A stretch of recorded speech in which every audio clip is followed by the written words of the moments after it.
Vamos então, nesse momento, acalmar os nossos pensamentos, os nossos sentimentos, abrir as nossas mentes para receber o que hoje vamos aprender, agradecendo ao Pai, nosso Criador, por mais essa oportunidade, agradecer a Jesus, nosso amigo, nosso mestre, aos nossos mentores espirituais e a todos os amigos do plano espiritual que nos acompanham, que nos protegem, que nos pedindo que esta noite aproveitar bem e com o coração aberto, cheio de amor, de paz e de luz. Que assim seja. Que assim seja. Que assim seja. Até que enfim, né, pessoal? Primeiramente, boa noite a todos. Chegamos no nosso último capítulo, né, do Livro dos Médiuns, o capítulo 31. Um capítulo super interessante, né, porque na primeira edição da obra do Livro dos Médiuns, né, que foi uma das obras, historicamente, assim, que mais deu trabalho ao Allan Kardec, porque ele logo lembra, né? Se a gente for pegar a história, qual foi a obra que antecedeu o livro dos médiuns? Para falar sobre a mediunidade, sem ser o livro dos espíritos. Que logo veio um pouquinho antes. Vocês lembram da obra? Nós estudamos lá nos primeiros estudos, quando iniciamos o estudo do livro dos médiuns. Uma obra primordial. Ninguém lembra? Instruções práticas. Lembra? Então, ele primeiro trouxe, né, à luz as instruções práticas sobre a mediunidade. Logo depois, essas instruções que vinham, né, como um mecanismo, como ensinamentos e também ensinamentos práticos aos médiuns, ou seja, ensinamentos empíricos, se mostrou insuficiente. Ele trouxe a primeira edição lá em janeiro de 1861, então nós temos a primeira edição do Livro dos Médiuns, bem mais enxuto do que nós temos agora, com bem menos capítulos, né, e até conhecimentos que antes nós não tínhamos na primeira edição, temos na segunda edição, que é essa edição que nós temos na nossa língua, que é essa que nós usamos para o estudo. E esse capítulo, né, onde ele vai colocar várias comunicações espontâneas desses espíritos, que inclusive o auxiliaram a produzir, né, a ciência espírita, a filosofia espírita como um todo. Ele, né, o Allan Kardec teve a capacidade, né, ou seja, como naquele intuito pedagógico dele de analisar cada, né, mensagem de todos esses espíritos e colocou para nós como mais um acréscimo, mais um lembrete, né, de tudo aquilo que o médium precisa saber. Não só o médium, hoje nós vamos estender todos os trabalhos, todos os voluntários e trabalhadores da Casa Espírita, mas como nós estamos falando do livro dos médiuns, é lógico que ele vai falar mais daquele que atua como médium, que está atuando em grupos mediúnicos. Só que podemos estender todos esses ensinamentos, devido à sua abrangência moral e filosófica, a todos nós, independente da função que assumimos na Casa Espírita e também nós enquanto pessoas no mundo, né? No mundo social que nos cerca. Lembrando que também nós temos um compromisso com a nossa evolução individual primeiro, né? Então, esses ensinamentos desses textos são tão importantes que a gente não podia ignorar este capítulo, né? Então, o Allan Kardec, a partir da segunda edição do Livro dos Médiuns, é que ele vai acrescentando esse capítulo que nós estamos agora em estudo. Já começamos, né, com o Oswaldo deu a primeira e a segunda parte. Nós vamos agora estudar a terceira parte, né, que nós dividimos o capítulo para poder caber a nossa 1h30 aqui de estudo. Vamos ver o item, né, o item 16 ao 22, né, mensagem por mensagem, tentar extrair as ideias principais desses itens. Olha por que é tão importante, né? Essas comunicações espontâneas que Allan Kardec não só colocou no livro dos médiuns, também vamos ter muitas delas repetidas também, a mesma comunicação na própria Revista Espírita. É esse conhecimento, né, que esses espíritos colocaram para nós é de cunho moral, né? Ele está muito preocupado, né, apesar do espiritismo, né, ter esse viés científico, de ciência, né, de vir da comunicação mediúnica, mas as suas consequências são morais e filosóficas. Então é por isso que os espíritos vêm nos instruir nesse sentido, né? Ou seja, são sempre mensagens de cunho de valor moral, de valor filosófico, onde vai ter um destaque de todos os valores do Evangelho, a fraternidade, a caridade, a humildade, a união, né? Então eles vão passar para nós mais esse ensinamento através dessas belíssimas mensagens, né? Vai falar, né, vai trazer para nós que todos aqueles que trabalham com a prática espírita, todos aqueles que são praticantes do espiritismo como um todo, não só como médium, devem agir com benevolência para com o seu próximo, sempre pautar as suas ações na própria caridade, no próprio entendimento mútuo, né, no amor ao próximo, sem nenhum julgamento, sem nenhuma crítica, nada que prejudique ou todo o nosso corpo, né, tudo aquilo que a gente defende, que é a doutrina espírita. E vai falar que a gente reconhece o verdadeiro espírita pela pureza dos seus sentimentos, né? E também pelas suas ações. Será que estamos pautando todas as nossas ações né, na caridade, na humildade, no amor ao próximo, todos esses valores que eles vêm repetidamente colocar para nós e relembrar para nós. Então, a primeira lição, né, do nosso estudo de hoje, que é uma comunicação de Santo Agostinho, ele vai falar para nós sobre como deve ser guiado um grupo mediúnico, quais são as etapas que um grupo mediúnico deve seguir. Ele não vai falar de grupo mediúnico, lembra como nós estamos estudando, né, até então?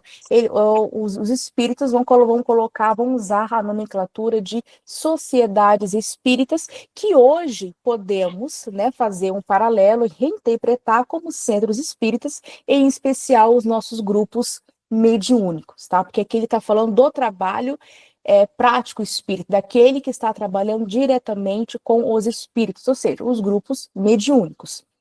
Então, ele vai passar algumas ideias aqui que a gente trouxe de forma bem em destaque aqui, como o que um grupo mediúnico, independente da atividade que atua, tá?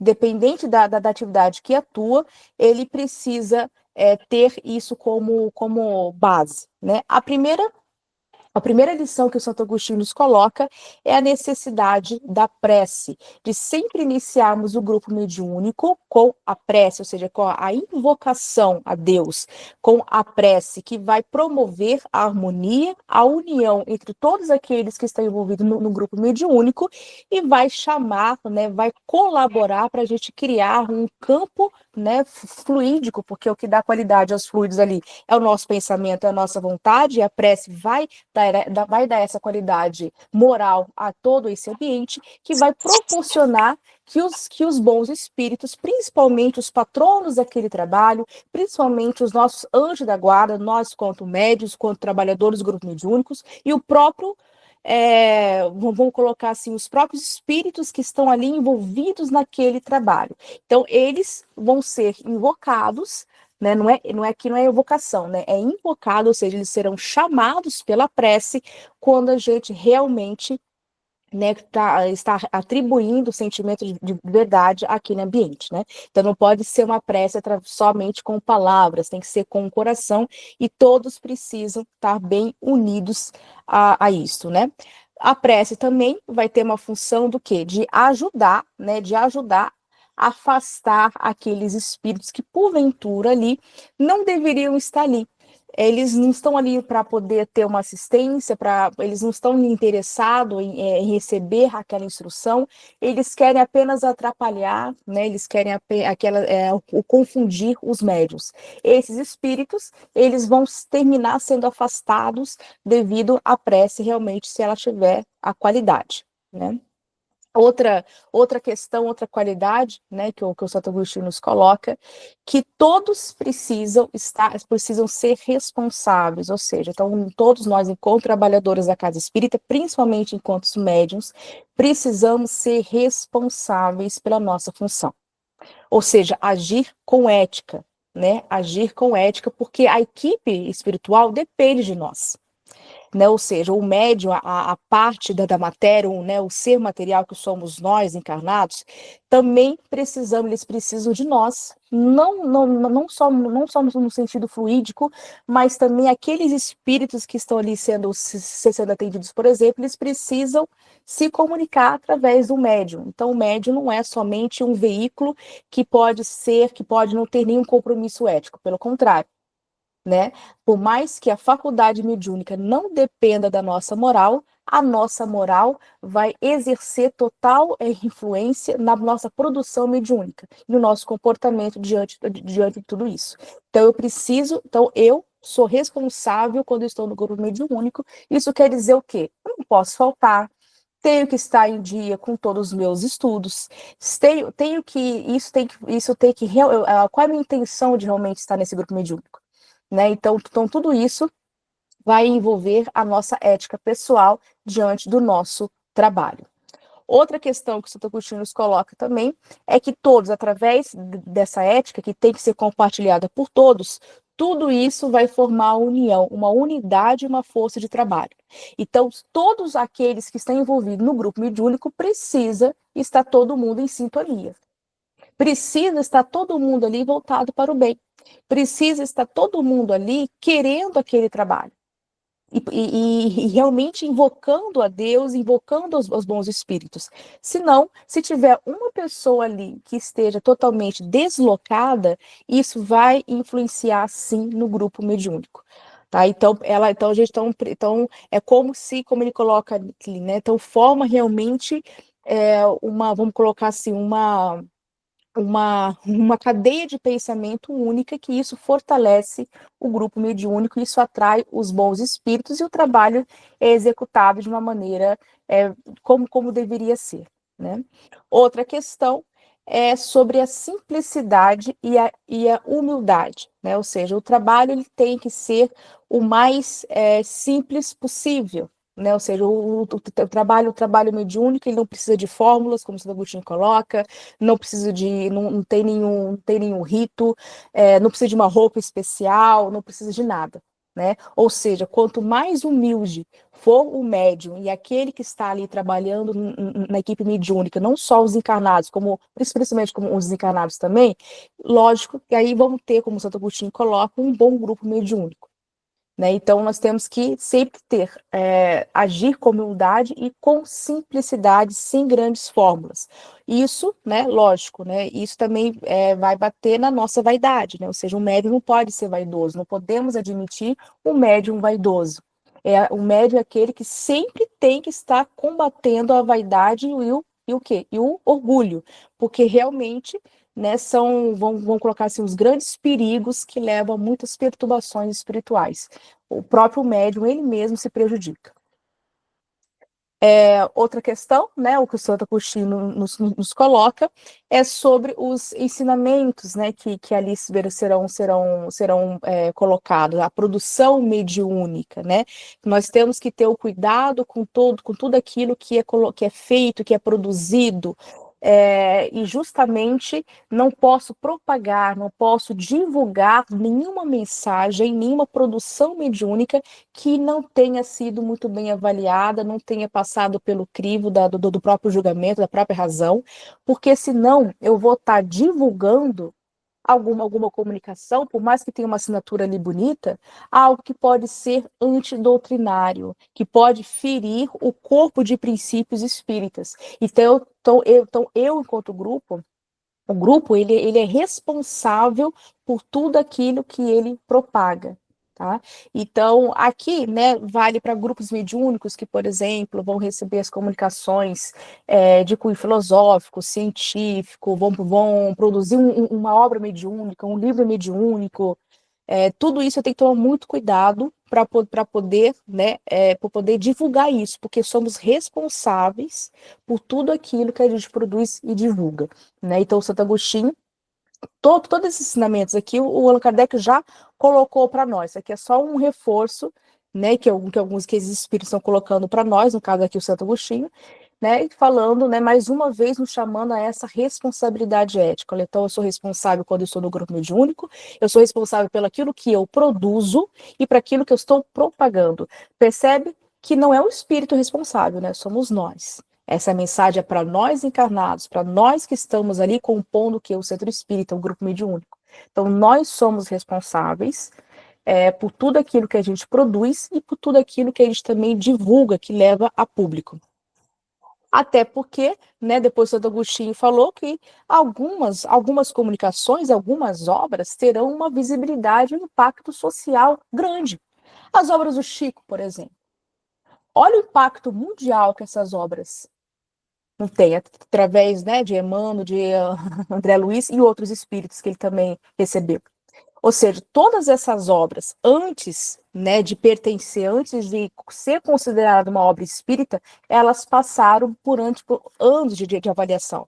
Ainda passam, né? Ou seja, são obras que não ferem diretamente tudo aquilo que Allan Kardec trouxe para nós. Tem algumas diferenças? Tem. Mas ela não vai ferir, né? Ou seja, então temos sim algumas produções mediúnicas, estou usando só como exemplo o Chico, tá? Tem a Ivone, ou outros médios aí que tiveram suas produções mediúnicas de grande impacto mundial, inclusive, e eles são responsáveis, sim, pelo aquilo que ele coloca, que ele produz, tá? No caso da Ivone, por exemplo, né? O Chico, enquanto Chico Xavier, né, que tinha essa humildade em pessoa, inclusive não tinha tanta instrução no sentido de poder avaliar aquilo que ele produzia de forma mediúnica, né? Ele mesmo já disse isso a público, né? Mas temos médios que eram muito preocupados com isso, como a Ivone. A Ivone, não sei se vocês sabem, mas era uma senhora, uma mulher muito culta, né? Assim, então ela mesmo avaliava a sua própria produção mediúnica antes de qualquer outro avaliar. Então ela tinha esse costume e ela fez exatamente aquilo que Allan Kardec nos coloca e que o Santo Agostinho está colocando aqui para nós. Porque somos responsáveis por tudo aquilo que a gente produz antes disso causar um grande impacto. Porque imagina, né? Só somos responsáveis de forma moral mesmo, como a gente vai colocar o quê? O espiritismo na vida do outro, né? Então, tudo aquilo que a gente vem discutindo até então. Outra questão que o Santo Agostinho nos coloca, né, é a orientação divina, ou seja, Deus, né, a invocação de Deus, a prece, ou seja, ele tem que sempre ser o quê? A nossa pauta principal. Ou seja, tudo aquilo que eu vou produzir, ou que eu vou dar assistência ao espírito, não importa o trabalho mediúnico que ali está envolvido. Tá? Ou seja, sempre tenho que ter como guia, como essa assistência divina. Não podemos perder desse grande rumo e objetivo, desse caminho reto, porque senão tudo perde o sentido. E depois, né, até perguntado para o professor Agostinho, existe alguma fórmula, né, para como a gente vai fazer essa invocação a Deus, como a gente vai poder chamar essa assistência divina? E depois o Santo Agostinho vai responder para nós que não existe nenhuma fórmula específica. Basta a nossa sinceridade de coração, de sentimento, a nossa vontade de realmente ali estar fazendo bem. Não só para nós mesmos, mas principalmente para o nosso próximo, né? Então, quando a gente está com a nossa pureza de coração, essa assistência divina vem de forma automática, né? Então, essas lições que o Santo Agostinho nos coloca aqui nesse primeiro item, né, traz para a gente, né, não só, lógico que ele está ali falando com o médium, né, com aquela produção mediúnica, aquele que está atuando no que ele vai chamar de sociedade espírita, mas isso também traz para nós, né, enquanto seres humanos, enquanto espíritos em evolução, enquanto trabalhadores na casa espírita, independente do trabalho que a gente exerça, se a gente seguir todas essas lições que o Santo Agostinho nos coloca, já estamos aqui no caminho reto. né? Já estamos criando uma ética, não só individual, como coletiva também.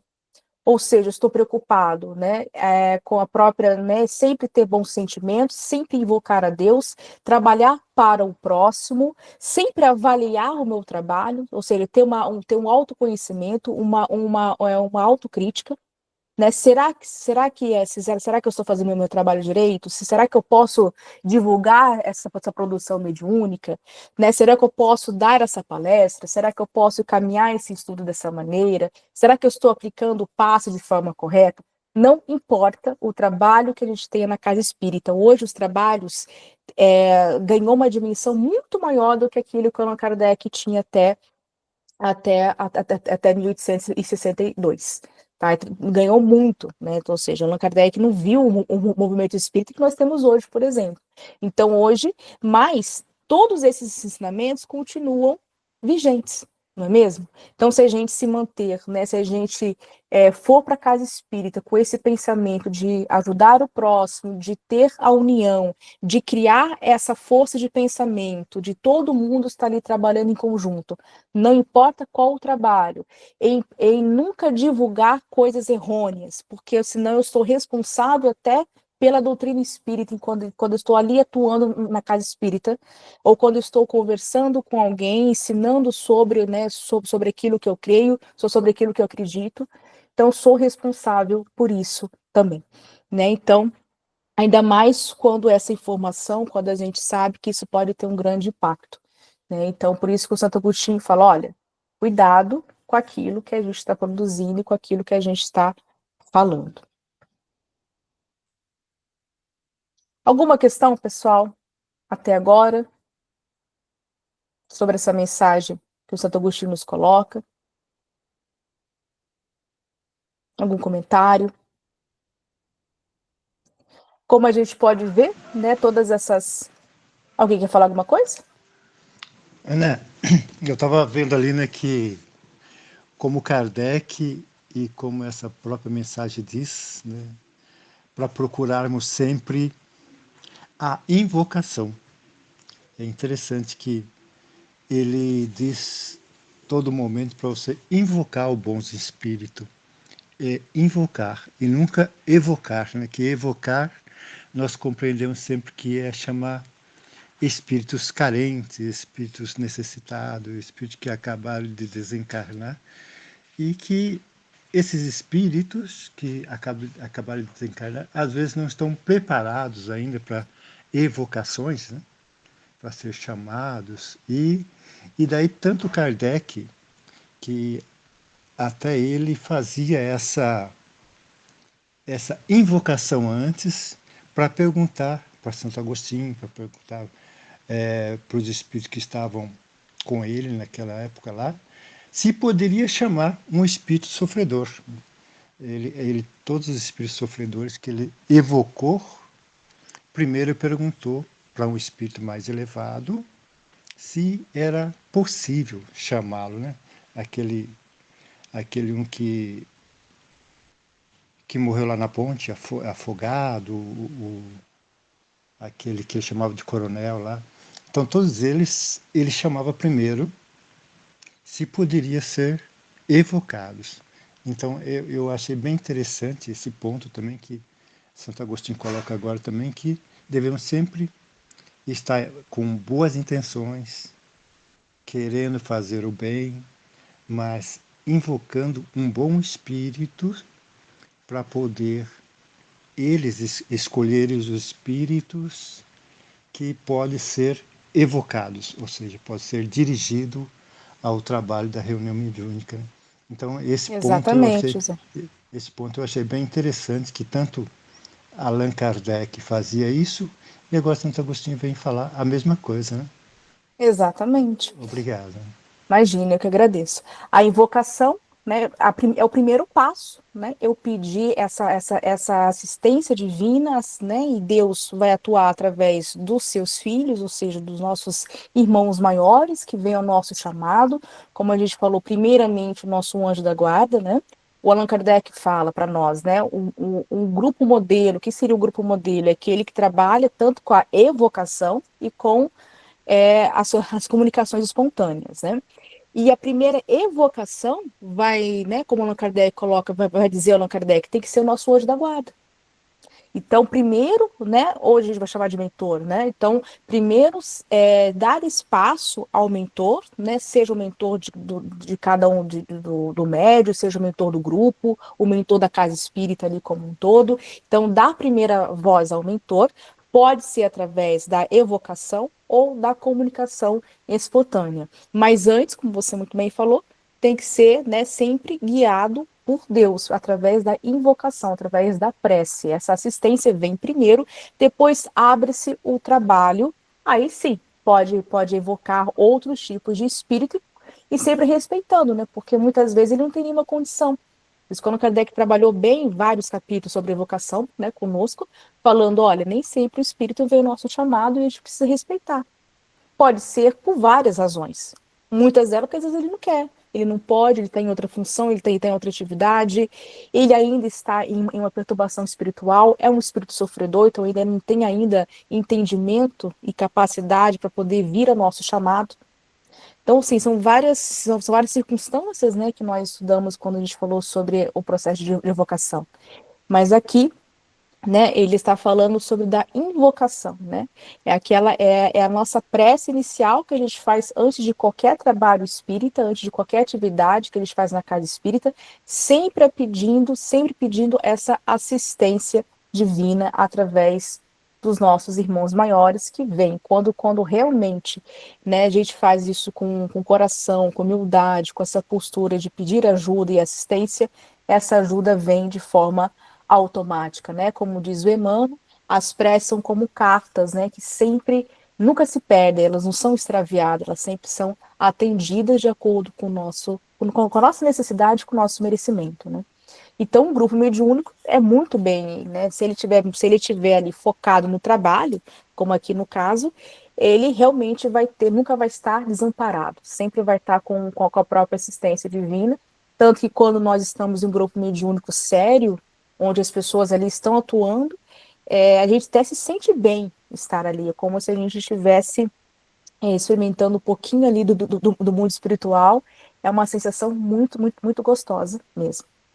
E todos esses, né, como a gente colocou aqui, né, todos esses ensinamentos de Santo Agostinho, apesar de terem sido ditos, né, lá no século XIX, onde o movimento espírita, onde a sociedade espírita ainda estava se criando, se formando, ainda, né, para os tempos atuais, apesar de a gente ter outra cara de movimento espírita aqui no Brasil, ainda permanece atual. E vamos estender não só esse comportamento, essa ética, não só para nós do grupo mediúnico, como para todos os grupos da casa e todos os trabalhos da casa. Ou seja, se a gente tiver esse comprometimento, se tiver esse compromisso com a invocação, né? Ou seja, com o chamado de Deus, eu estou realmente ali pronta para aquele trabalho, né? E seja qualquer tipo de trabalho, a gente tem um ganho tanto pessoal quanto coletivo. O próximo item, né, agora do São Luís, né, ele vai falar do propósito moral do espiritismo, né? Então ele vai colocar assim tudo aquilo que a gente produz na mesa mediúnica, no grupo mediúnico, apesar de vir através da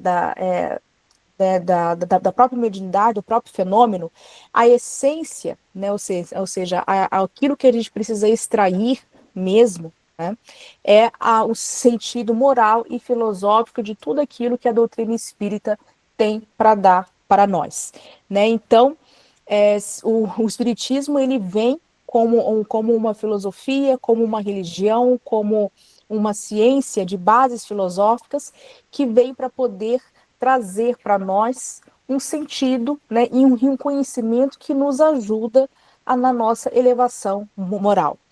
Ou não é somente uma ciência técnica, uma ciência do espírito, né, ou uma ciência experimental, como a gente colocou ali.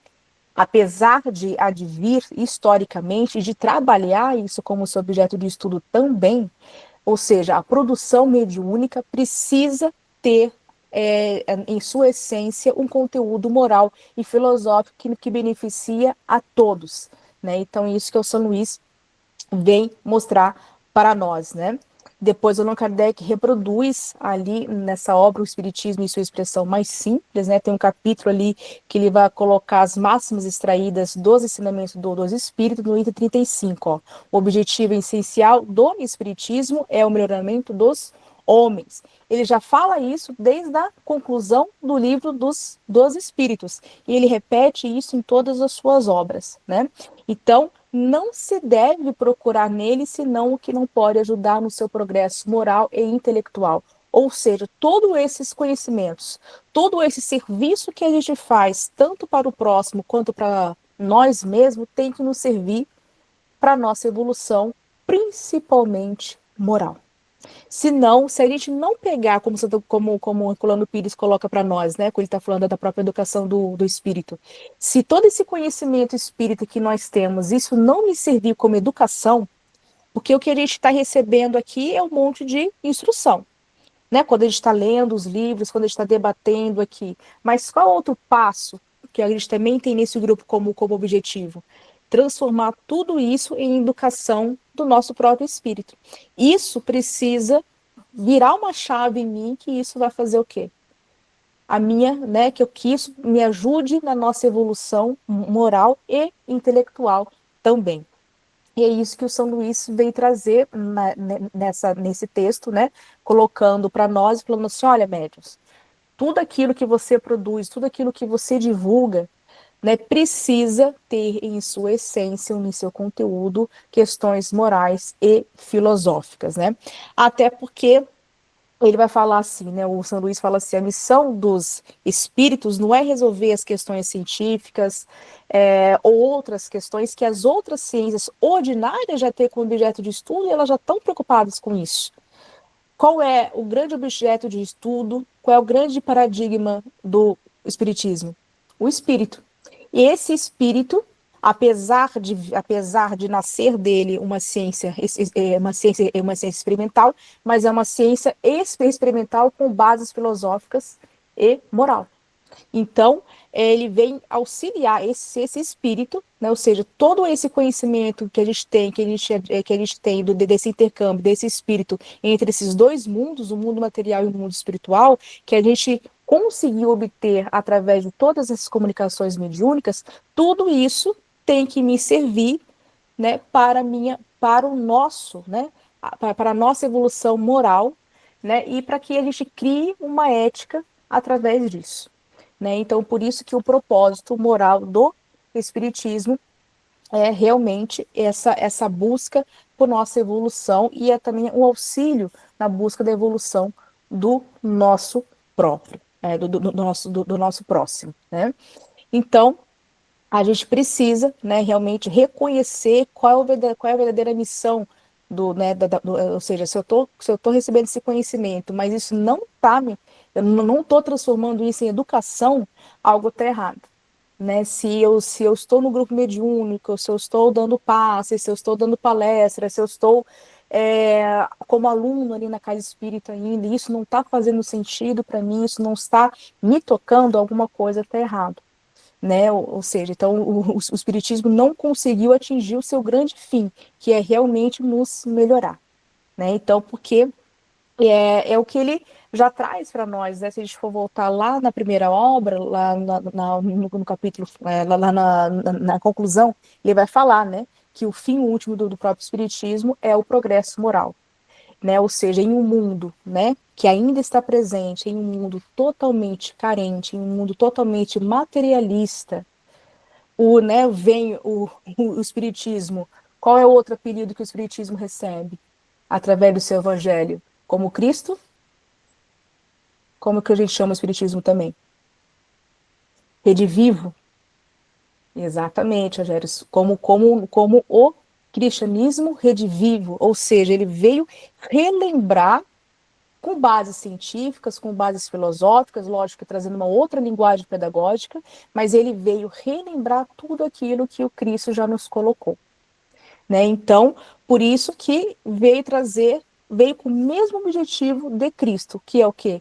Nos chamar para o caminho reto, né? Nos chamar para Deus, ou seja, trazendo para nós, criando para nós essa ética do amor ao próximo, do progresso, né, que antes a gente, até então, até antes do próprio Espiritismo, a gente tinha uma ética da salvação, e o Espiritismo não trabalha com essa ética da salvação, trabalha com a ética do progresso, não é mesmo? Ou seja, eu não vou ser salvo, eu vou progredir, eu vou melhorar de forma moral em especial, né? Intelectual também, porque eu só consigo evoluir de forma moral se eu primeiro avançar o intelectual. Por que Allan Kardec diz isso, pessoal? Quem lembra dessa parte lá do livro dos Espíritos? Por que a gente precisa evoluir intelectualmente para depois evoluir no moral? O que vocês acham? Que lembra, Allan Kardec coloca isso para nós, né? Quem gostaria de falar um pouquinho? Eu vou falar, Ana. Fala, Graça. Então, como é que eu entendo isso? Porque a gente, quando evolui intelectualmente, a gente compreende, né? Você desenvolve a capacidade de compreender. Então, é dessa maneira que você vai também buscar esse aprimoramento, que é quando você compreende esses ensinamentos. É isso que eu imagino que seja a necessidade do aprimoramento intelectual. Porque sem você desenvolver a sua capacidade de raciocínio, né, você tem mais dificuldade de compreender uma série de ensinamentos. Então, é nesse aspecto que eu acho que a evolução intelectual é necessária para que a gente também possa evoluir moralmente. Logicamente, tem aqueles que chegam que essa evolução intelectual já aconteceu numa outra vida, que às vezes numa vida que ele está vivendo hoje, sem acesso, às vezes, à instrução, à capacidade de evolução intelectual naquele momento, ele já desenvolveu antes uma outra vida, porque a gente vê aí quantos, né, que às vezes aparentemente não tem essa capacidade intelectual, né, vamos dizer assim, aparente desenvolvida, e tem a sabedoria, né, o que a gente fala da sabedoria que aquela pessoa traz em si, porque essa compreensão, essa capacidade de entendimento ele já desenvolveu antes. É só isso, Ana. É isso mesmo. É isso mesmo que o Allan Kardec nos coloca, né? Eu preciso antes ter um certo entendimento para que eu possa até entender, compreender que eu preciso evoluir moralmente. Né? Então, por isso que a gente fala da fé raciocinada, né? Eu preciso ter a minha própria razão agora no uso, né, da minha evolução moral. Se eu não compreendo, né, se eu não consigo enxergar a importância e escolher a Deus, né, porque realmente é uma escolha, senão a gente não tinha o livre-arbítrio, eu escolho voltar ao caminho reto, como diz o Paulo de Tarso, então eu escolho, então primeiro eu entendo e depois eu escolho, é uma escolha racional, é uma escolha ética. E nisso, quando eu escolho, eu estou já colocando em avanço a minha evolução moral, já estou começando a caminhar este caminho reto. Por isso que primeiro, naturalmente, o espírito, né, ele se desenvolve intelectualmente primeiro, para depois entrar nesse equilíbrio, né, com essas duas grandes asas da evolução, a moral e o intelecto. Né? Então, o intelecto muitas vezes está um pouquinho mais à frente, mas depois, quando a gente vai galgando ali, né, a evolução, a gente vai reequilibrando essas duas etapas, esses dois aspectos da própria evolução do espírito. Né? Então, eu preciso ter isso muito em equilíbrio. Só que para a gente conseguir equilibrar isso, é um ganho evolutivo, e isso vai séculos e séculos e milênios até. Né, até a gente conseguir evoluir.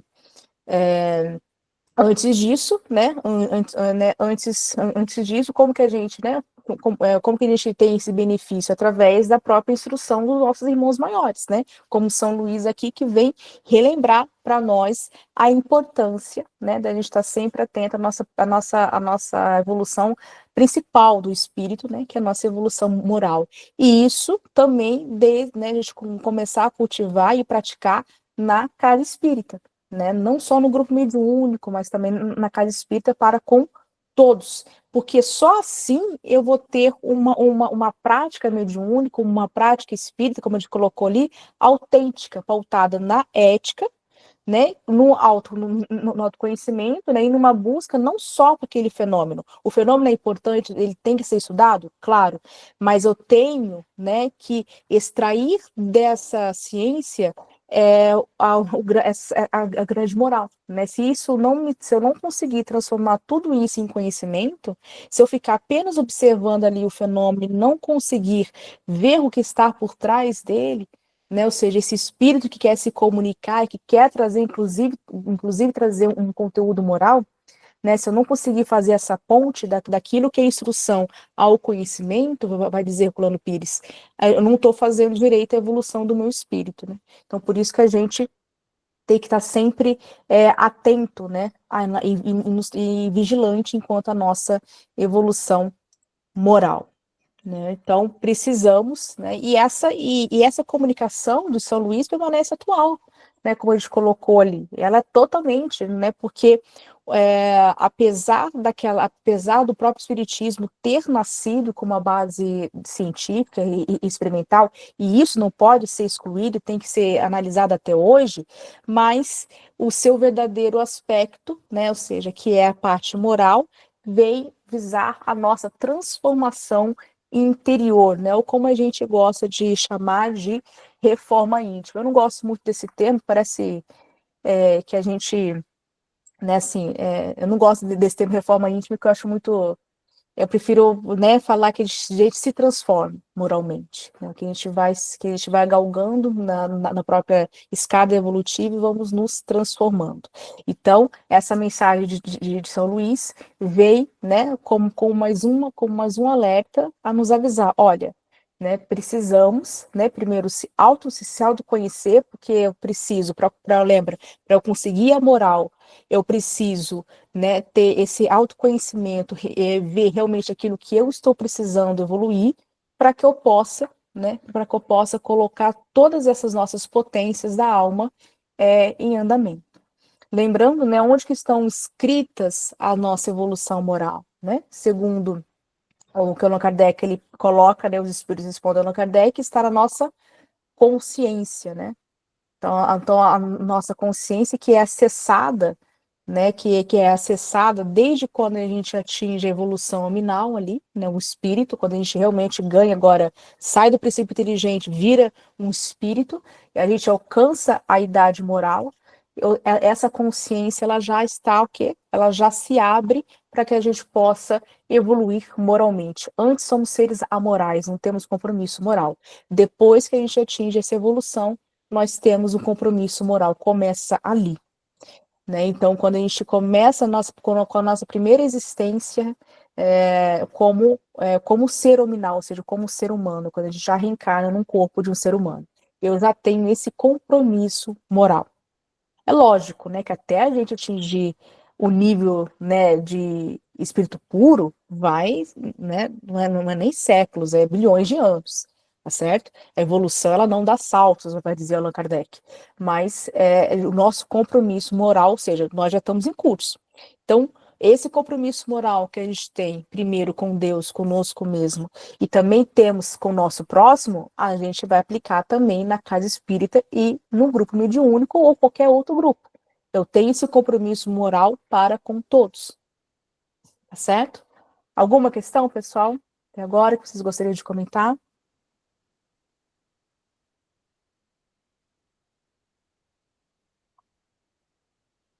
Vamos passar um pouquinho para frente.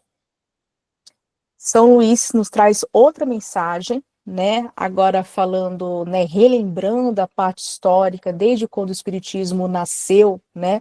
Com as mesas girantes, ou seja, com as manifestações físicas que ainda estão presentes, né, no nosso mundo, porque ainda temos médios de efeito físico. Enfim, ele falou, né? Ele falou para nós que a gente não deve deixar esse valor histórico de lado.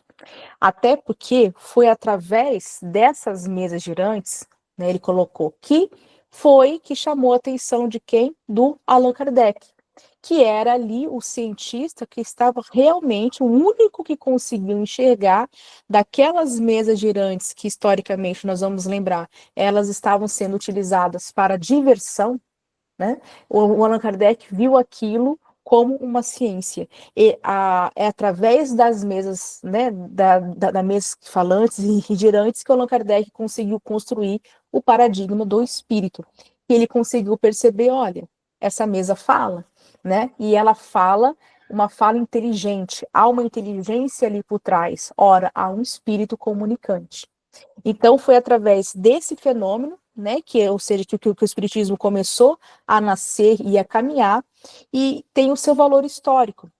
Então, não podemos deixar isso de lado, não podemos ter um preconceito, né? Então, ou seja, teve uma finalidade naquela época específica para chamar a atenção, principalmente do Allan Kardec, que veio com a missão de construir para nós, de trazer para nós todo esse conhecimento espírita. Então, o São Luís vai dizer, olha, foi importante, há um significado histórico, porém, nós não podemos ficar apenas estudando as manifestações inteligentes. Elas têm a sua importância? Têm a sua importância. Só que, lembra, como ele falou no item anterior, né? Precisamos nos preocupar com o quê? Com a nossa evolução moral. Então, quais são as premissas, ou seja, quais são os conhecimentos que eu vou adquirir dessas manifestações? Né? Então, isso que a gente deve ficar atento, né? Então, ele vai falar para nós que não podemos utilizar as manifestações físicas para diversão, para shows, né, para chamar atenção, ou para aqueles que são apenas os curiosos e querem ver a manifestação física. Todo mundo gostaria de ver, né, mas será que todo mundo que está ali está com um propósito de estudo? Ou está com o propósito de extrair desse fenômeno um conhecimento moral, um conhecimento filosófico, um conhecimento que vai trazer benefício a todos? Então, essa é a grande preocupação que o São Luís traz para nós. Ele fala, olha, nunca vamos perder, né, de vista qual é o propósito do Espiritismo, que é o seu conteúdo moral. Né? Então, apesar dessa parte histórica ter tido o seu lugar, ela tem o seu valor, ela não podemos ficar só nisso, né?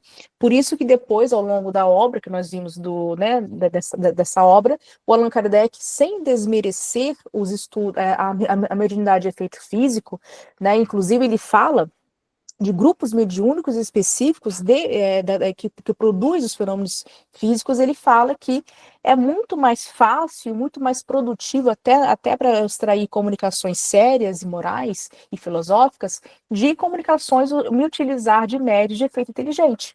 Né, pela psicofonia, psicografia, assim por diante, porque é muito mais rápido, muito mais fácil, me permite avaliar, né, ter uma produção mediúnica que eu vou avaliar de forma mais tranquila, mais precisa, mas isso não desqualifica, tá, pessoal? No momento desqualifica, que muitas pessoas às vezes dão a entender, os efeitos físicos eles não existem mais, ou eles não têm a sua importância, ficou só lá no passado. Até São Luís está falando aqui, ó. Elas tiveram seu momento histórico, elas continuam e têm a sua validade.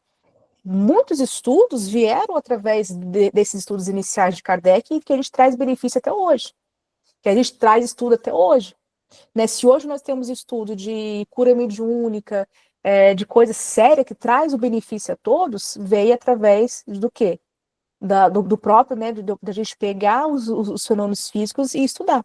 Lembrando que a faculdade mediúnica de cura, por exemplo, é uma faculdade de efeito físico.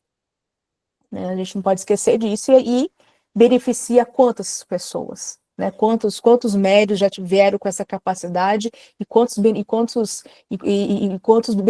eles já trouxeram a muitas pessoas, né? Então, tem o seu mérito e tem o seu lugar na história.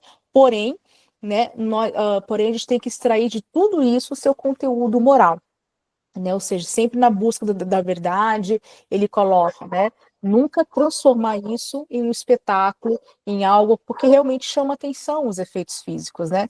Mas a gente não pode explorar disso, e ele, né, que ele coloca, olha, muito cuidado e sempre, nunca deixar de lado o conteúdo moral do espiritismo. Alguma questão, pessoal? Vocês gostariam de falar?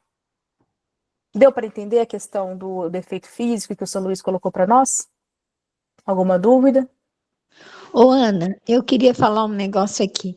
Eu te mandei aquele vídeo lá, né? Me fala daqueles efeitos físicos de materialização, né? Que ainda acontecem em alguns lugares, né? Inclusive, aquele vídeo era no Centro Espírita, acho que Frei Luiz, que chama, lá no Rio de Janeiro, onde né, cirurgias são feitas através da materialização, né, de um espírito de um médico lá que o, o médium chama de Frederico, eu acho.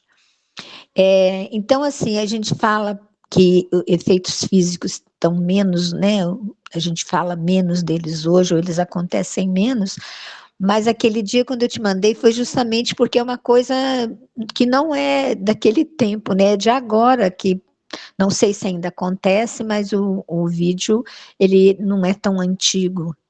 E aí, nesse sentido aí, por exemplo, de materialização de um médico que realiza uma cirurgia. Mesmo nesse aspecto aí, o ensinamento moral, ele acontece, né? Ele aparece, porque por que será, por exemplo, que essa cirurgia, esse atendimento médico é feito? Né, um propósito tem, esse propósito moral tem que estar ali, né, não é só um fenômeno físico que está acontecendo ali. Exatamente.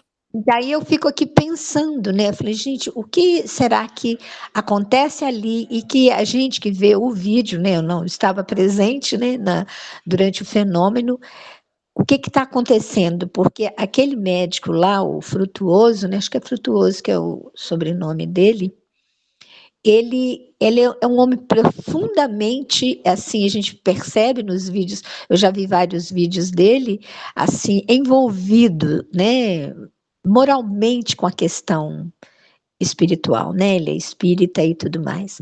Então, assim, eu imagino que nessas situações, como aquilo deve impactar mesmo aquela pessoa que está ali estudando e convivendo com aquele fenômeno, com certeza um impacto moral de toda essa bondade, dessa caridade, e que ensinamento que isso aí está mostrando, demonstra ali naquele momento.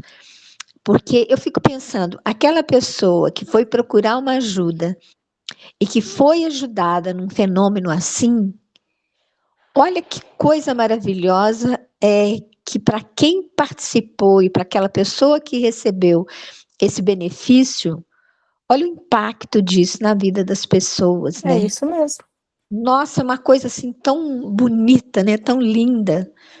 Se ele E estiver voltando para o bem, aquele grupo mediúnico, aquele médium, né? E realmente está atraindo um espírito que vem com o mesmo intuito de fazer o bem, de curar o outro, como você falou, é uma caridade, então está exatamente aqui que o São Luís falou. é isso mesmo, isso mesmo. Né? Então, assim, é um tipo de fenômeno diferente? É diferente, mas ele existe até hoje. Lá no Rio, eles estudam bastante justamente pela influência do Peixotinho, né? Ah, sim, Então, porque eles têm essa questão, né? Então, às vezes isso muda de estado para outro, né? A gente percebe a diferença do próprio, né? Da prática espírita, né, devido a questões históricas de cada estado, né? Mas os efeitos físicos, como a cura, ela é um benefício até hoje. Apesar dela ser rara, né? Não tem tantos médios de cura, assim como tem tantos médios de psicofônicos, por exemplo, mas ela existe. E ela, só que como que ela tem que ser pautada, como o São Luís vai falar aqui nessa próxima mensagem, sempre no caminho da caridade. Né? Agora, você imagina se esse médium começa a cobrar, vamos supor, né? Ele começa a cobrar, ele começa a ficar vaidoso, justamente porque ele veio, né, com essa missão, então a própria missão deixa ele mais orgulhoso, mais vaidoso, ele já está saindo desse caminho reto. Né? Então, assim, então qual é o propósito, né, daquele fenômeno que ele está produzindo? É fazer o bem? É levar a cura? É levar o consolo? E ele está fazendo isso de forma realmente de coração, de caridade, de amor ao próximo, ele está exatamente, encaixa exatamente aquilo que o São Luís está falando aqui para nós, né, nessas mensagens. né, que a gente tem que sempre pautar as nossas ações, não só nossas ações mediúnicas, né, levando sempre em conta a nossa própria evolução moral e a do próximo também, principalmente a do próximo quando nós estamos falando de caridade, né, eu estou fazendo aquilo para o próximo, né, então, ou seja, pautar todas as nossas ações no Evangelho, né, como, ou seja, a moral, né, o Evangelho de Cristo já trouxe para nós, já resumiu tudo os maiores ensinamentos de Deus. Se a gente seguir aquilo, já estamos seguindo esse caminho reto.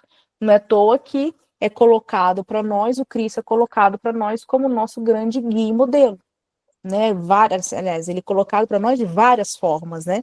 Também como nosso guia e modelo de conduta moral. Então, como deve ser a nossa prática espírita, como eu devo pautar no meu grupo mediúnico, não importa a função que eu ocupo, como deve ser a minha atuação na casa espírita, a minha atuação na sociedade, tem que ser sempre pautada onde? Nos ensinamentos de Cristo. E qual é a grande virtude que resume todas as grandes. Qual é a virtude que resume todas as outras irmãs?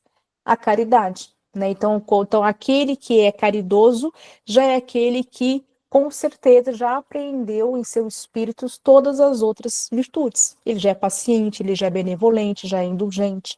Né? Então, ele já é justo, né? Ele já resume, ele já pratica a lei de amor, de justiça e de caridade. E, principalmente, ele é humilde em suas ações. Assim deve ser, né, como aqui no caso ele está falando para os médios, assim deve ser também os médios. Né? A gente deve atuar, não importa a faculdade mediúnica que eu tenha, não importa, como a gente falou, a função que eu exerça, eu tenho que exercer, voltar tudo isso para a caridade, para o bem, para o serviço ao próximo, né? Então, por isso que o São Luís, ele nos adverte, né, falando que essa ausência de humildade vai abrir o caminho para o mal. O mal aqui eles podem entender os vícios morais, as influências negativas, obsessões, tudo aquilo que passa na nossa cabeça aqui que esteja contrário à lei de Deus, né? Então, e vai prejudicar não somente, né, a nós mesmos, ao nosso espírito, a nossa alma, mas vai também influenciar no nosso próximo, né? Então a gente não só não vai estar deixando de fazer o bem, como a gente vai estar fazendo o mal em especial. Então, quando a gente, né, deixa de lado esses grandes ensinamentos aqui que vieram justamente a poder orientar a nossa prática espírita. Alguma questão, pessoal, que vocês gostariam de colocar? Então, essa mensagem, né, vai, né, ou seja, essa mensagem também de São Luís, né, ele vai nesse caminho aqui, mostrando sempre o caminho da caridade, da humildade, de seguir o Evangelho de Cristo, né, que temos ele como nosso guia e modelo, também se torna atual. Até hoje, precisamos guiar as nossas ações, não só na casa espírita, como a gente falou, em todas as nossas, a nossa ação enquanto ser humano, enquanto ser encarnado aqui, a gente precisa, né, pautar tudo aquilo que a gente age, pensa, né, nos tornar vigilantes e pautar na própria humildade, na caridade, no amor ao próximo, fortalecer a nossa caminhada moral. Então, tudo isso a gente precisa. Justamente para, né, quando a gente está falando de produção mediúnica em especial, né, porque o médium, ele querendo ou não, assim, ele está trabalhando ali em um laboratório espiritual perigoso. Então, se ele, né, ele que já tem, né, que já tem a flor da pele, por exemplo, uma sensibilidade, que já é influenciado de uma certa maneira um pouquinho mais ostensiva do que o outro, se a gente não se colocar vigilante, não controlar a nossa vaidade, o nosso orgulho, não exercitar a paciência, a caridade, não tem, né, ou seja, a gente, se perder desse caminho reto, a gente vai abrir caminho para o mal mesmo, exatamente como São Luís coloca para nós, não é poesia, é uma realidade mesmo. né? Quantos médios às vezes se perdem, né, no caminho da vaidade, no caminho no caminho do próprio egoísmo, começa a cobrar, né, os seus atos mediúnicos, mesmo não precisando, se envaidece, né, justamente somente por serem médiums, né? Então, em vez de como a gente colocou no início, como Santo Agostinho colocou, né, para nós, em vez de agir de forma simples, de forma humilde, como São Luís coloca agora para nós, né, de forma caridosa, de forma, né, sempre colocar, né, sempre, né, a gente sempre colocar Deus como nosso guia e modelo também, né, na pessoa de Cristo. Se a gente não conseguir, né, se a gente não conseguir se manter nesse caminho reto, a gente, infelizmente, abre espaço para o mal. Não tem como, né? Como o próprio Santo Agostinho define para nós, né, e o Santo Agostinho, ele mesmo, né, como espírito, né, que ajudou Allan Kardec a codificar, então nós vamos ter várias passagens dele lá no terceiro capítulo da Gênese, e quando ele vai falar do bem e do mal, e também o Santo Agostinho, enquanto filósofo, né, ele tem um livro chamado O, né, que ele vai falar somente sobre o livre-arbítrio, falando sobre o bem e o mal, e ele vai falar para nós, né, o que é o mal. O mal é realmente a ausência do bem, ou seja, quando a gente não está nesse caminho reto. Então, quando eu não estou nesse caminho reto, já estou abrindo espaço para o mal. Não importa como esse mal vai se personificar, como que ele vai se construir. Se vai vir através de um processo obsessivo, se vai vir através de uma influência negativa, que vai abrir espaço a um caminho obsessivo, não importa, né? Mas é o mal. Só o fato de eu estar fazendo, de eu não estar fazendo bem e de não me colocar vigilante diante de tudo isso que ele está aprendendo, lembrando, né? Eu tenho que pegar tudo isso e transformar em educação. Toda essa instrução que a gente está recebendo aqui, eu preciso transformar em educação. Lembra que o Orlando Pires colocou isso para nós? Então, eu preciso, se eu não educar o meu espírito, que é o que vai fortalecer a minha caminhada moral, que vai fortalecer a minha elevação moral, eu posso realmente, infelizmente, cair em muitos perigos, né? E a gente não pode culpar a mediunidade. Eu não posso culpar os espíritos que vão me enlouquecer, ou que vão, né? Como diz o André Luiz, né? Num processo obsessivo não existem vítimas.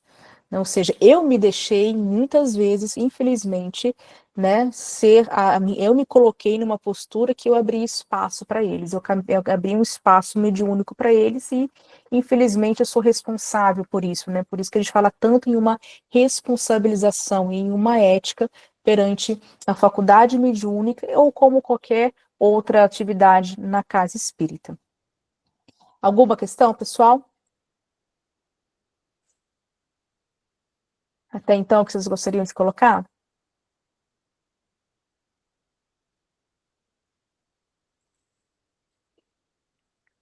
A próxima mensagem, né, na mensagem 20, que a mensagem de São Vicente de Paula, também um dos espíritos que ajudaram Allan Kardec a compor o espiritismo, ele vai falar sobre a união e a tolerância nos grupos espíritas, né, ou seja, que vai fortalecer a comunidade espírita, né, como eles também chamavam de sociedade espírita.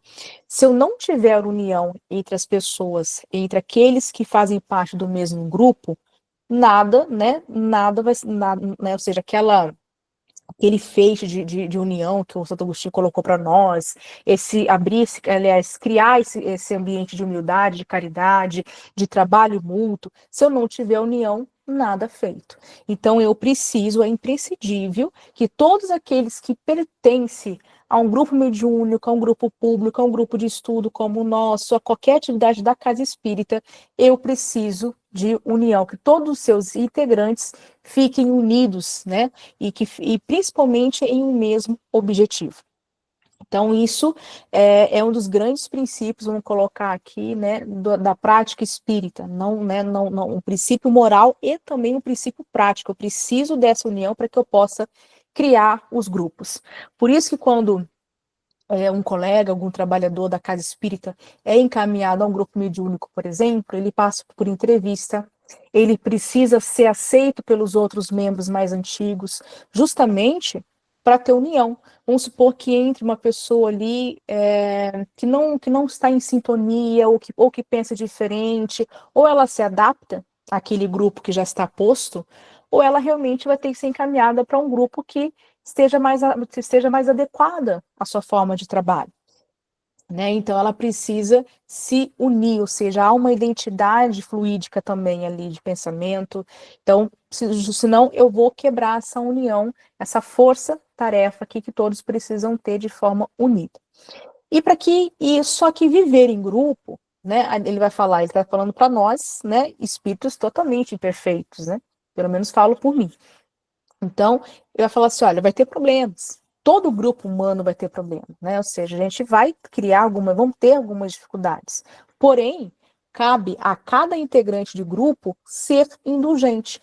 O São Luís não falou que a gente tem que agir com caridade, ter uma postura humilde, com humildade? Então, aquele que é caridoso e aquele que é humilde, ele também tem que ser indulgente. E o que é ser indulgente? É realmente olhar as falhas do outro e perdoar, né?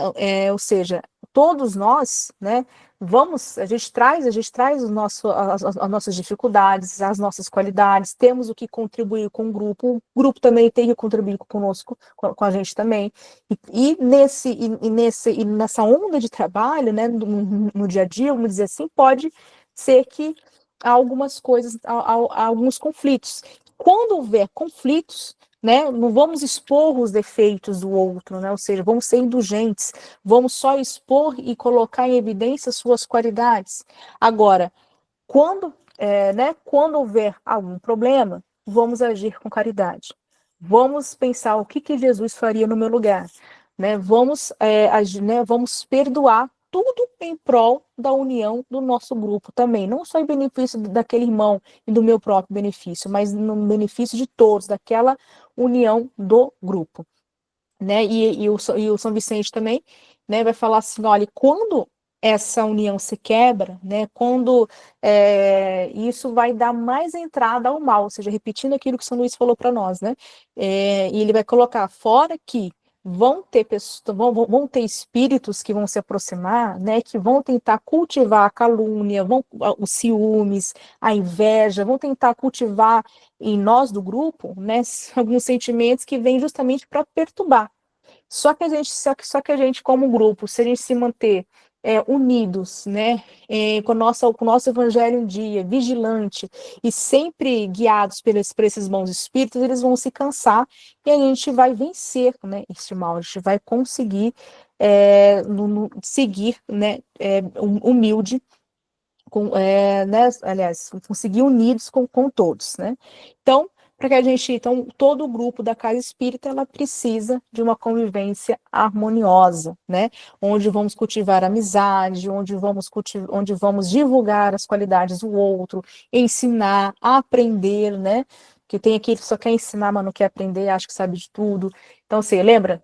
Temos que se colocar né? Lembra da humildade e do autoconhecimento que São Luís colocou para nós? Aqui serve também para a gente compreender o que o São Vicente tem que colocar, né? Ou seja, aquele que, para que eu possa cultivar essa amizade, para que eu possa ser indulgente, né? Eu tenho que me colocar antes, né? Eu tenho que me autoconhecer e antes me colocar numa postura humilde. E sempre, né, buscando, né, sempre tendo em vista a qualidade do grupo como um todo e sempre, né, e promover, né, essa compreensão mútua, né. Cabe sempre àquele que dirige um grupo, por exemplo, ser responsável por isso, né. Então, aquele que dirige o grupo mediúnico, um grupo público, um grupo de estudo, não importa o que ele está dirigindo, né, o que ele qual o tipo de grupo que ele está ali na frente, ele é responsável também, ele é chamado para isso também, porque cabe a ele a união do grupo, né? Ou seja, ele tem que promover, habilitar os seus trabalhadores para isso também, dar espaço para que essa amizade se construa e se fortaleça. Né, e quando houver brigas ou conflitos, vamos colocar assim, melhor dizendo, né, cabe sempre ao dirigente do grupo, por exemplo, ele que tem que agir com tolerância, com compreensão, sempre pensar, porque muitas vezes a gente não sabe, somos imperfeitos, né?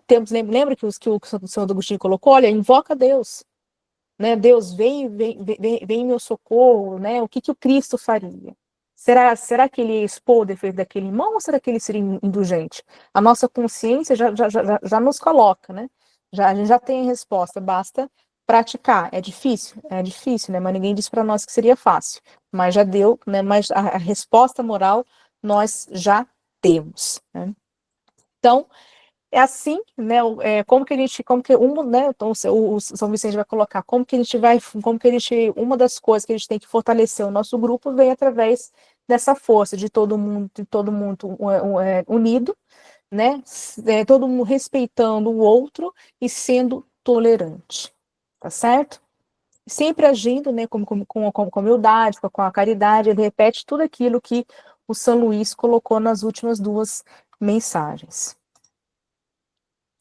A próxima mensagem de Fénelon, né, desse grande filósofo e também desse grande espírito aqui que ajudou Allan Kardec a compor o espiritismo, vai por esse mesmo viés de pensamento aqui, falando da qualidade moral e da sinceridade na prática espírita, né? Então, precisamos, né, formar grupos, né, que tenham essa responsabilização moral.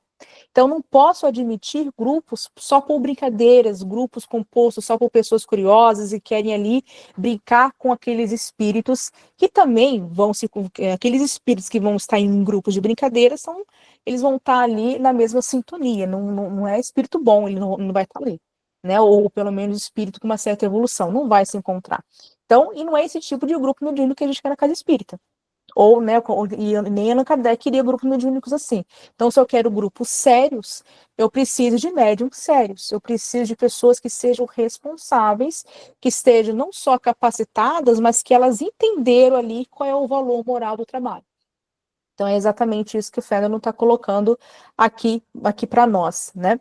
E que esse uso da própria mediunidade vem para o benefício coletivo, não para fazer perguntas para eles mesmos, o médium vai fazer perguntas pessoais ou atender algumas pessoas ali. Não, é para o bem coletivo geral, né? Então, eu vou precisar de médios que já entenderam isso, que querem trabalhar de forma conjunta e para o bem, né? Então uma casa espírita séria é uma casa espírita que tem bons grupos mediúnicos nesse sentido. E eu só consigo, né, ter esses grupos mediúnicos se eu vou qualificar esses médios. Então, na hora que eu estou formando esses médios, lembra, eu não posso só estar passando instruções para eles. A instrução é importante? Sim. A ciência e experimentar é importante? Lógico. Mas eu preciso criar nesses médios esse senso de responsabilização moral, porque senão não vou alcançar esse trabalho mediúnico aqui que o Allan Kardec já queria de nós já há muito tempo, né? Então, não precisa de grupos muito grandes, né? O Fénelon vai colocar assim, olha, não é quantidade de médios ou ter médios de vários tipos de faculdades mediúnicas possíveis que isso vai me dar uma qualidade moral no grupo. Não, eu preciso de médios responsáveis e de médios não perfeitos, porque perfeitos nós não somos, né? Mas que já estejam comprometidos com essa evolução moral. Que eles já estão ali buscando também no grupo mediúnico um apoio, um instrumento de evolução. Então, que já esteja ali, já percebeu, né? O médium ele tem que perceber a importância da faculdade mediúnica, por que ele veio médium, e servir isso ao próximo de uma forma realmente sincera. Então, preciso de médios assim. Então, eu só posso ter esse tipo de médium se eu criar nele, se eu cultivar nele esse senso moral. Então, esse que é o Fénelon, a grande preocupação do Fénelon, seguindo o que São Luís colocou para nós e o São Vicente também. Então, eu preciso, quanto à qualidade moral, né? Quanto à qualidade moral, se eu tenho um grupo com uma qualidade moral ok, é lógico que as suas mensagens serão, elas virão nesse mesmo caminho de evolução, né? Ou seja, eu vou ter mensagens sérias, mensagem instrutiva. Se é um grupo mediúnico de apoio ao espírito sofredor, esse trabalho vai ser realizado de uma forma séria, hospital mediúnico ali, vai realizar um trabalho de caridade importante para a casa espírita. Então, vou ter realmente ali, vai estar realmente sendo produzida coisas sérias e importantes aí que vale a pena a gente ter na casa espírita. O que não vale a pena na casa espírita? Os grupos mediúnicos para espetáculo, um grupo mediúnico para poder abrir as suas portas e só para aqueles que querem ver como que é, os curiosos, né? Então, assim, isso não pode, né? Isso não podemos admitir na casa espírita. E precisamos de médiuns, né, que estejam comprometidos também com a sua reforma moral, né? Lembra, com a sua transformação interior, né? Especialmente, né, ele vai falar, né, especialmente em tempos, né? E esse tempo continua até hoje, né, de orgulho, de egoísmo, né, um mundo muito materialista ainda que a gente se encontra, né? Ou seja, a gente precisa resgatar esses sentidos morais, a virtude cristã, e o Espiritismo veio com esse compromisso, né, de ser o Cristo, o redivivo. Então, precisamos ter, ou seja, a casa espírita também tem um aspecto, uma importância, um impacto social, de vir ajudar o outro, lembra? O grande objetivo e o grande propósito do Espiritismo é o quê? A nossa evolução moral. Não é só na casa espírita. Allan Kardec não queria que isso ficasse só na casa espírita. A casa espírita é o foco ali, é onde nasce, é onde a gente se organiza, onde tem a produção mediúnica, mas precisamos levar isso também para um campo maior, para um campo político, social, da nossa casa, doméstico, ou seja, né, todos esses valores morais que a gente aprende, a gente a gente coloca a nossa alma, né, a gente vai, quando a gente dá a palestra, quando a gente está assistindo a palestra, quando a gente está atuando como médium, dando um passe, recebendo o passe, o tempo todo a gente está colocando o nosso espírito em atividade. Né? Ou seja, a gente não sai, por exemplo, numa cabine de passe do mesmo jeito que a gente entrou. A gente não sai de uma palestra do mesmo jeito que a gente, né, estava antes. Cada atividade que a gente coloca, que a gente apreende, é uma educação para o nosso espírito. Então, eu tenho que pegar essa educação e também jogar, né? Ou seja, eu vou compartilhar ao meu próximo também. Né? Então, por isso que o Espiritismo ele não pode somente ser praticado na casa espírita, entendendo o espiritismo aqui como práticas morais, né? Ou seja, como práticas de educação do espírito. Eu preciso levar isso ao meu próximo também. Então, e como que a gente vai mostrar isso para o outro? Principalmente com o nosso exemplo, né? Então, se eu aprendi, eu vou agir com o outro da mesma forma. Alguma questão, pessoal, que vocês gostariam de colocar?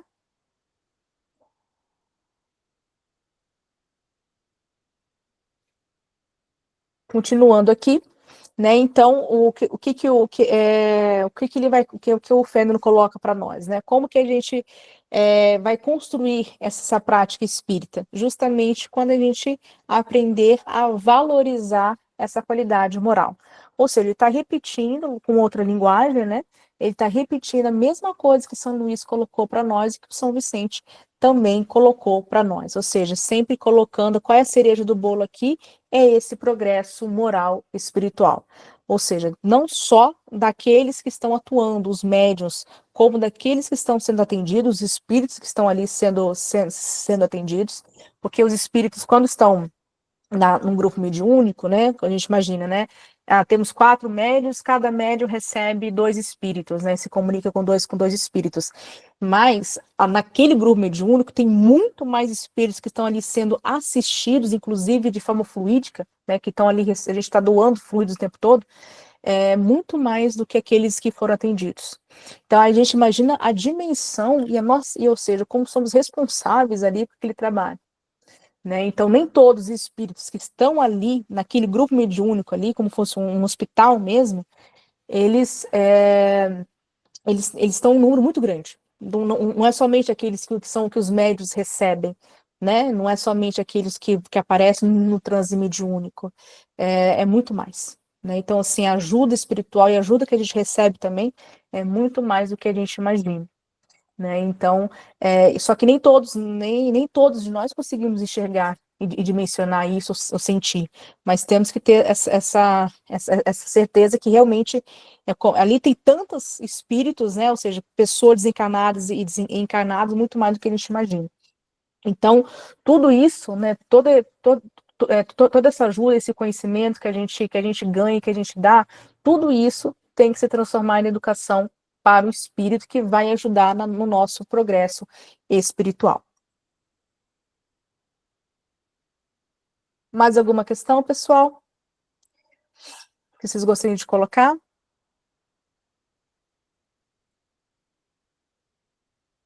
O último trecho, tá, que a gente reservou para trabalhar essa noite, também do Fénelon, né? Ele vai falar, né, vai terminar falando para nós sobre a fraternidade. Ou seja, você lembra que que o São Vicente, né, colocou para nós sobre a união, né, a união, aqui o grupo espírita precisa ser unido. Quando tiver algum problema, precisamos ser tolerantes perante aquelas dificuldades, aquele problema do próximo, em prol da nossa fraternidade. Eu preciso ter, sem união, eu não tenho como construir um grupo fraterno e nem um grupo caridoso, tá? Então, por isso que um dos pilares, né, de todo o grupo, de toda a prática aqui espírita, é a fraternidade. Então, nesse trecho, o Fénelon vai reservar justamente para poder, né, falar e escrever para nós sobre essa virtude, né? Então, ele fala que todos esses princípios que a gente aprende na moral espírita são fundamentais, né, para que a gente possa se construir enquanto espíritas de verdade, né, no sentido moral, quero dizer, né, ou seja, em um verdadeiro espírita, né, em um verdadeiro cristão, né, sempre cultivando a benevolência, a caridade, a tolerância, né, e que devemos, quando a gente cultiva isso, a gente deve evitar o quê? Conflitos, ciúmes entre grupos, competições, que muitas vezes isso acontece, né? Isso muitas vezes acontece, infelizmente, né? Porque acontece porque somos imperfeitos, tem que acontecer até para a gente poder aprender e evoluir, né? Mas quando isso acontecer, qual é a nossa postura perante a todo esse mal que às vezes vem? Que se às vezes acontece porque somos testados. Precisamos disso para testar a nossa benevolência, a nossa caridade, né? Ou seja, todas essas virtudes precisam nos servir como pauta para que a gente possa amenizar esses conflitos, né? Até porque somos todos irmãos, né? Devemos agir, devemos ser vistos como irmãos, apesar da gente não ter o costume, né, de chamar irmão, né? Mas somos todos irmãos em Cristo, né? Somos todos irmãos, né, em Cristo como nosso grande irmão maior, né? Somos, né, irmãos em Deus, como nosso grande Pai. Então a gente precisa agir como tal, agir como irmãos. Irmãos são fraternos uns com os outros, pelo menos assim deve ser, né? Irmãos eles são benevolentes, a gente, né, a gente tolera muitas coisas dos nossos irmãos também precisamos enxergar o nosso próximo ali, nosso colega da casa espírita também como nosso irmão. É o que vai nos dizer o Fénelon. Né? Então, isso tudo, né, que ele coloca, né, ele fala assim, olha, evitar os julgamentos, evitar a disputa, evitar os ciúmes, ou seja, todo mundo ali tem as suas qualidades, os seus defeitos, todos estão no mesmo nível evolutivo, a gente precisa evoluir, estamos buscando o mesmo objetivo, que é o nosso progresso moral, e a compreensão, né, essa compreensão espírita, né, esse conhecimento que todos nós estamos aqui buscando. E ele fala, ó, ele vai falar para nós, por isso, né, que ele nos convida a pensar sobre isso, agir de forma humilde, né, e sempre, né, em qualquer ação que a gente tenha, não só na casa espírita, também podemos colocar isso para uma dimensão maior, né, também agir, né, pautar as nossas ações também fora do nosso grupo, né, ou seja, em todos os grupos da casa espírita, em tudo aquilo que a gente faz, e também o nosso meio social, na nossa casa, com a nossa família, ou seja, todos esses valores, porque se eu já desenvolvi a humildade, por exemplo, eu não vou ser somente humilde na casa espírita, eu vou ser humilde na minha vida, como um todo, com todos aqueles que me rodeiam, com todos aqueles que me tocam, que me afetam. Né? Então é isso que ele quer dizer, olha, vamos... a casa espírita, né, ou seja, o grupo espírita, ele vai ser um reflexo daquilo que eu já consegui enquanto evolução. E ela também se coloca, né, como um instrumento ali, também eu vou exercitar as potências da minha alma. ali eu também vou estar, é um desafio, né? Muitas vezes é um desafio a gente estar em um grupo, às vezes um colega ali da casa espírita é um desafio, por isso que a gente sempre tem que pensar, né? O que será que Jesus faria? Né? Cristo colocado aqui para nós, né? Desde o livro dos Espíritos, né? Quando Kardec, na questão 625, pergunta, né? Qual é o espírito, qual é o tipo mais perfeito que Deus ofereceu ao homem para nos servir como guia e modelo, e coloca aqui como Cristo, né? Só para falar dele já daria um estudo enorme, né? Que a gente infelizmente não tem tempo. Mas só pensando aqui ele como guia e modelo, vamos colocar ele como guia e modelo da nossa prática espírita, da nossa ética aqui enquanto trabalhador, enquanto voluntário espírita. Né? Quando a gente estiver com algum conflito, com alguma dúvida, como é só a gente pensar, o que será que o Cristo faria no meu lugar? Né? Quando a gente está com algum problema, com um colega na casa espírita, por exemplo, o que o Cristo iria fazer? O que o Cris ia fazer com aquele colega que é difícil do grupo e que, né, que a gente, né, em primeiro pensamento, no primeiro instante, a gente quer afastar até esse colega, né? Mas será que Cristo faria isso? Ou será que o Cristo ia lá e abraçar esse colega, ia ser indulgente, ia lidar com humildade, ia perguntar se ele quer alguma coisa, né? Que é o que muitas vezes falta na casa espírita, né? Todo mundo fala, o espírita ele não se preocupa com o outro, é por isso que o movimento espírita está decaindo. Pode ser uma das causas, não sei. Né? A gente teria que fazer um estudo muito mais profundo sobre isso. Mas independente disso, né, a gente tem que sempre pautar, né, a nossa ação moral, tanto na casa espírita como fora dela, sempre pensando naquilo, o que o Cristo faria no meu lugar. Né? Então, que é exatamente, ou seja, o que São Luís, né, colocou para nós, o Fénelon, São Vicente, ele veio, né, praticamente chovendo molhado, né? É aquilo que o Cristo já falou para nós. Olha, né, para a gente construir essa união entre nós espíritas, precisamos pautar toda a nossa ação e pensamento no Evangelho de Cristo, que veio para nós aqui, que é apresentado para nós aqui como guia e modelo. Então, como é que eu vou fazer? Vou sempre perguntar o que o Cristo faria no meu lugar, né? Então, antes da gente tomar qualquer atitude, isso já nos freia e já faz pensar, né? Então, o que Cristo faria no meu lugar? Então, e a gente está, onde estão todas as nossas respostas? Na nossa consciência. E todos nós aqui já alcançamos a idade nominal, não é? Então, a gente já tem essa consciência ativada. Então, é só a gente consultar. E que, infelizmente, a gente nem sempre consulta, né? A gente acha pelos nossos impulsos ainda animalescos, né? Como os espíritos nos colocam. A gente tem que deixar esses de lado e olhar mais a nossa razão e a nossa consciência. Alguma questão, pessoal? Encerramos Ana, aqui. era eu de novo. Eu posso falar? Pode, por favor. Não, é porque nessa última mensagem do Fénelon, ele fala também, ele chama bastante atenção do ciúme, né, Ana? Ele fala do ciúme que acontece às vezes entre grupos, ou entre, ele está falando ali de grupos, né? Mas assim, eu fico pensando às vezes até entre os trabalhadores, né? Às vezes tem gente que tem ciúme de uma função que o outro desenvolve, ou Nossa, tem. não tem? Uhum, Então, às vezes é tem. complicado isso, né? A gente precisa ter tanto cuidado com o que a gente sente, porque a gente, se prestar atenção, como a gente deve fazer, né, conosco mesmos, observar aquele sentimento que, por alguma razão, a gente sentiu em determinada situação, para a gente conhecer, né, nós mesmos e tentar melhorar aquilo que a gente... Exatamente. Muita coisa que a gente ainda precisa, né, Ana?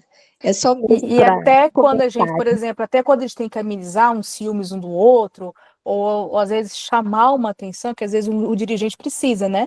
Ele tem que sempre fazer isso com o quê?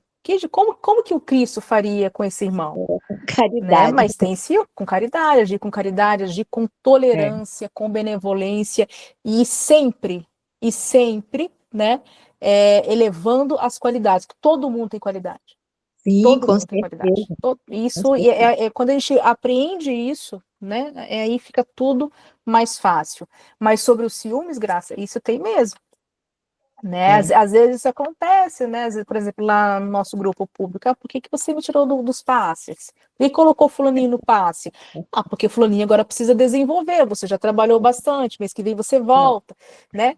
Às vezes a vontade de... Mas eu penso, o que Jesus faria? Como que ele ia responder? Né? Tem tudo isso, não é fácil. Não é fácil, tá né? certo. Então, a Casa Espírita, por isso que ela também é um instrumento de evolução para nós. Com certeza. E num outro Né? assunto, você falou aí sobre de que o espírito que está sendo, às vezes, atendido ali num grupo mediúnico, não é só ele que é atendido, né? A gente recebe, né, no trabalho mediúnico, o testemunho daquele espírito que se manifesta. Eu, né, que trabalho num grupo mediúnico, ele falando que estavam muitos ali. Muitos com ele, às vezes, com a mesma questão, recebendo aquele ensinamento que não era só ele que precisava, né? Ou aquele Exato. atendimento, aquele esclarecimento, aquele consolo, que outros ali estavam ali, necessitados do mesmo consolo e sendo atendidos ali também, naquele momento. Exatamente. Por isso que é muito bonito, quando a gente consegue perceber isso, né, quem tem evidência, quem tem ou qualquer tipo de, né, consegue perceber de alguma maneira. É muito bonito, e por isso que somos cada vez mais responsáveis, né, de cada ação, de cada atividade que a gente tem dentro da doutrina espírita. E todo esse arcabouço histórico, né? Olha quanta gente importante aqui falando com a gente, né? Sim, Não olha podemos só, decepcioná-los, né? muitas vezes reforçando o que o outro falou. Verdade. Pessoal, infelizmente, o nosso tempo já chegou ao fim, né? Vi que pessoas uns técnicos estão saindo mais cedo, aliás, mais cedo não, né? No horário, já estão dando boa noite. Alguém que gostaria de fazer a nossa prece final? Por gentileza. Um voluntário só. Encarnado.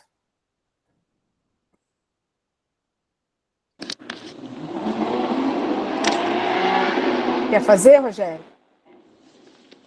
Farei. Tá bom, obrigada. Em nome de Deus, que é o nosso Pai Celeste, que é o nosso Pai Celestial, que é o nosso Criador, em nome de Jesus Cristo de Nazaré, que é o nosso único e suficiente Senhor e Salvador, em nome do Espírito Santo de Deus, que é o Espírito da Verdade, que é o nosso Consolador. Eu gostaria de agradecer e pedir licença e pedir autorização para nós encerrarmos o nosso estudo dessa noite, 21 de julho de 2025. Agradecer a presença de todos os espíritos encarnados e desencarnados, principalmente aqueles mais necessitados, que precisavam ouvir, que precisavam compreender, que precisavam entender tudo sobre o ensinamento de Jesus, para sermos mais felizes. Em nome de Jesus, eu agradeço e peço autorização para encerrarmos o nosso estudo dessa noite. Assim seja. Que assim seja. Obrigada, Rogério. Obrigada, pessoal, pela participação de todos. Uma ótima semana. Obrigada para Boa noite a todos. Boa noite Boa a todos. noite. Deus abençoe a todos. Beijo a todos.